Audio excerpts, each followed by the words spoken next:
you, Marilyn. Good morning. Good morning. I'm going to prognosticate for you. If you see a neighbor child standing on your porch with a clipboard, you're about to buy something. This happens to me increasingly lately. Late last year, neighbor's 9-year-old little girl standing on our porch. Ding dong. Oh, hello. How are you this evening?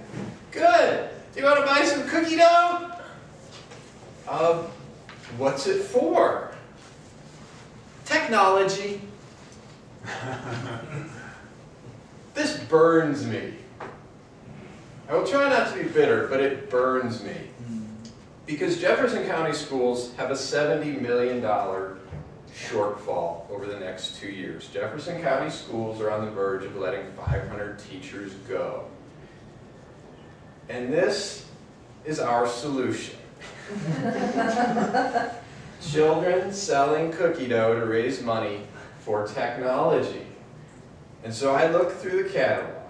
I want to be a good guy. I want to be a good neighbor. And I got 2 kids who are going to go through Jefferson County schools. One, Wave has already gone through at age 5. She's in her Montessori, and she'll be starting kindergarten in the fall, and Jackson will be there in a few years. So I'm invested in Jeffco. I believe in it.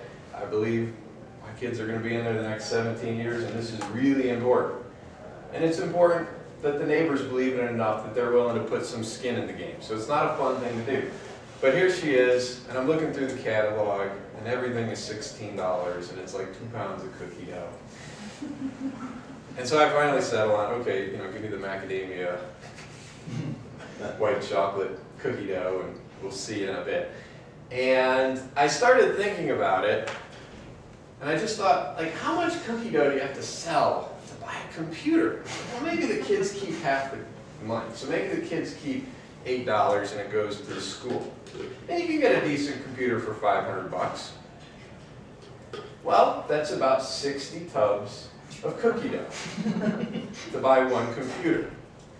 Well, you got to make the sales call, and nobody lets 9-year-olds wander around alone, so of course the parents are often kind of on the sidewalk 40 feet away. So you got a parent and a 9-year-old making the sales calls, and a lot of them will be successful.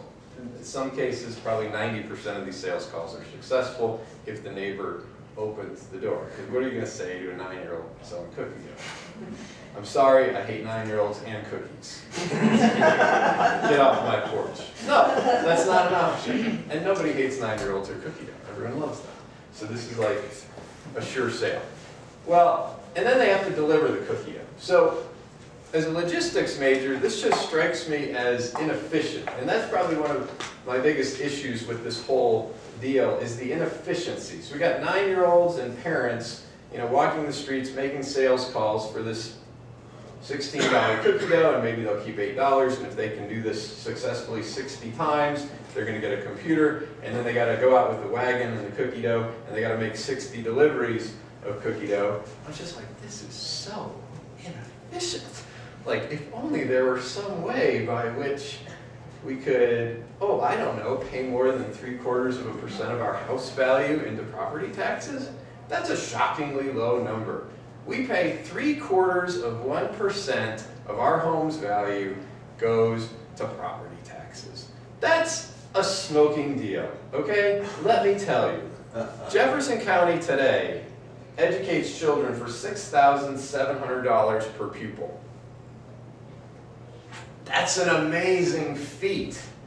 That's an amazing feat when you think about, you take this little person and you're giving them 9 and 10 months of programming from 99.5% of their teachers who have college degrees and 56% of their teachers who have master's degrees, and these people who in many cases have gone through the public schools and they've done the right things and they've invested in themselves and they've gotten those college degrees and they're willing to work for less than they could make in the private sector as a teacher, doing sometimes thankless work, which these days can even include children throwing rocks at you as a teacher, and then the parents come in to complain that Johnny was disciplined. And it's like, seriously?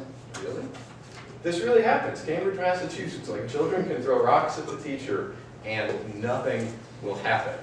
And That's its own problem. Like respect for teachers and educators, that's its own problem. But the school funding thing, it's shockingly inefficient. In Jefferson County, we're the biggest county in the state. We got 534,000 people. We got 84,000 students. It's our position to be leaders. We should be setting the tone for the state of Colorado with our investments in education. And to vote down millages and vote down property tax increases, to vote down, it comes out to $233 per household. It's $20. It's not even $20 a month. It's not even $1 a day. We're talking literally nickels and quarters a day is the difference. And instead of having those nickels and quarters, all of a sudden, well, when you have 534,000 people who don't want to put in nickels and quarters a day, all of a sudden you have a $70 million shortfall, and you're going to let teachers go. And you're going to send out children to try and make up the discretionary investments in this very, again, inefficient way.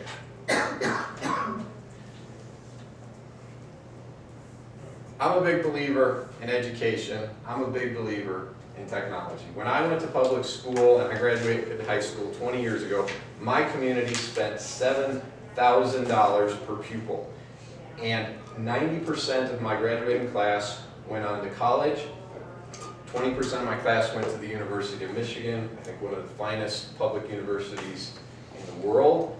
And many folks went to Michigan State University, again, great public university. This would not have been possible. Jeffco has yet to get to that $7,000.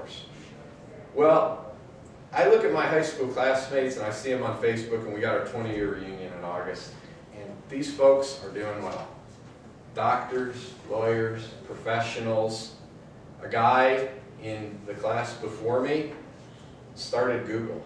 He's one of the co-founders of Google, went to my high school. He's a year older than me. His dad was a professor at Michigan State University, professor of computer science. So he's a kid who, just like me, in elementary school, he was looking at computers and he knew it was important. And we were graced enough to live in a community that invested in the infrastructure and invested in teachers and invested in children. And this is such a powerful foundation for a community. Don't let me drag you down. It's okay if 7 out of 4 children have trouble with fractions. Because 32% of people know that most statistics are made up, and 43% know that you can prove anything with statistics. So don't let my numbers fool you. But when it comes to ABCs, do we want to live in a community where C stands for cuts to funding and C stands for cookie dough sales?